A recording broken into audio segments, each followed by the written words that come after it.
The Arkham Horror TCG player faces many challenges, from sleeves to storage to hearing voices. But being English, we have a rather unique challenge. And that is, how do you keep your tea warm while you're engrossed in a game? Well, thankfully there is a stylish and practical answer with this handy Cthulhu cozy, which actually doubles as a chaos bag as well. This is a chaos bag stroke dice bag from One Woman Operation Needle and Threadley.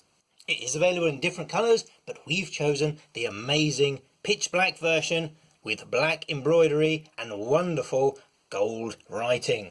The reverse is plain black and it's made from a lovely velveteen, very soft material. And there's a double drawstring at the top that you can pull to close it up tightly. And the inside has a fabulous gold satin lining. It is completely reversible and freestanding no matter which side of the material is facing outward. As you can see, it lays and packs completely flat. It does fold up nice and small so you can tug it away in the core box when you aren't using it. The first thing you're going to note is that it's huge. It's so big that it will actually devour other people's chaos bags. Nom nom nom.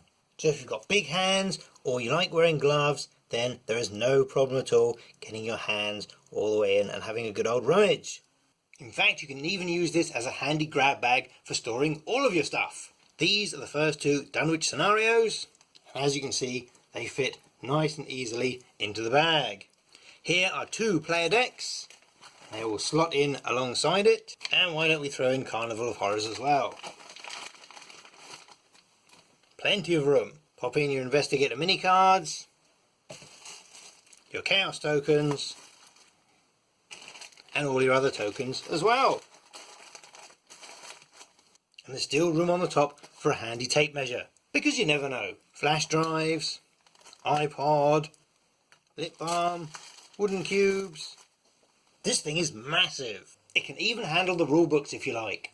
Or how about 5 Mythos packs? And it will quite happily support the weight of 2 litres worth of water, with no ill effects. But it is manageable for you to pick it up one-handed, pass it across the table, give it a rummage, all with ease. But even when completely full, the drawstring remains tight closed and nothing is getting out.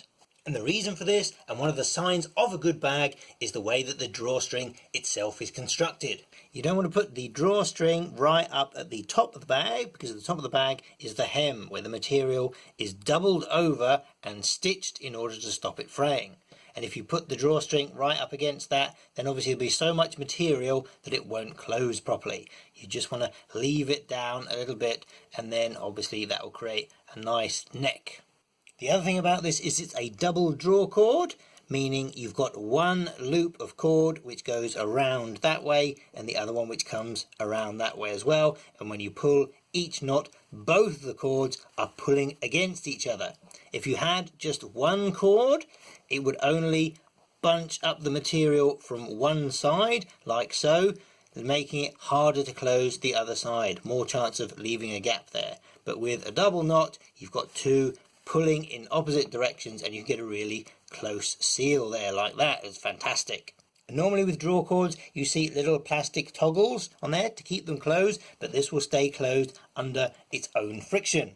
A plastic toggle is much more likely to get broken or damaged or jam up, whereas a plain old knot doesn't suffer from any of those problems. Now the cords are left loose, and you might like this style or you might not, but the knots themselves are actually glued. And rather than being dipped in glue to make them all crusty and gnarly, the glue is actually injected inside the knot itself. So in normal use, there is no way this thing is going to unravel. With a bag like this, the lining and the outer are made separately, and then they're turned inside out so the stitching isn't visible. As you can see, if we just stretch this here, you can just about see the stitching on the inside. But the base of this bag has been double stitched. So you stitch it together, turn it inside out, and then re-stitch the other side as well, just to make sure that there is no way that the bottom of this bag could possibly give out. This is amazing quality and attention to detail. This is definitely everything you want in a chaos bag. Now, without actually cutting the bag open itself, we can't examine the quality of the stitching. And as we want to give this bag away, we aren't going to do that. But From talking to the woman who makes them, we understand that the seams themselves are both double-stitched and serged.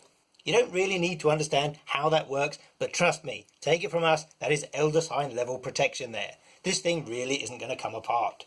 And because you're buying a handcrafted product, the quality control should be much higher than something chucked out of a factory via machine.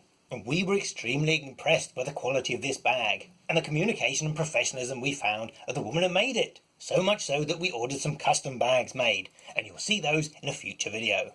So where does it come from? Well, this was recommended by an Arkham Horror LCG player on the website Board Game Geek. And it's made by a one-woman operation in America who has an Etsy store. So what is Etsy? Etsy is an online marketplace where individuals and small businesses who make stuff can advertise their wares to buyers. It's kind of similar to eBay, but without the auction mechanic, and close to something like Amazon Marketplace. And you can find all sorts of items from art to fashion to gaming and nerdy accessories. And because you're buying from an individual, there are much more opportunities to ask questions and have custom items made.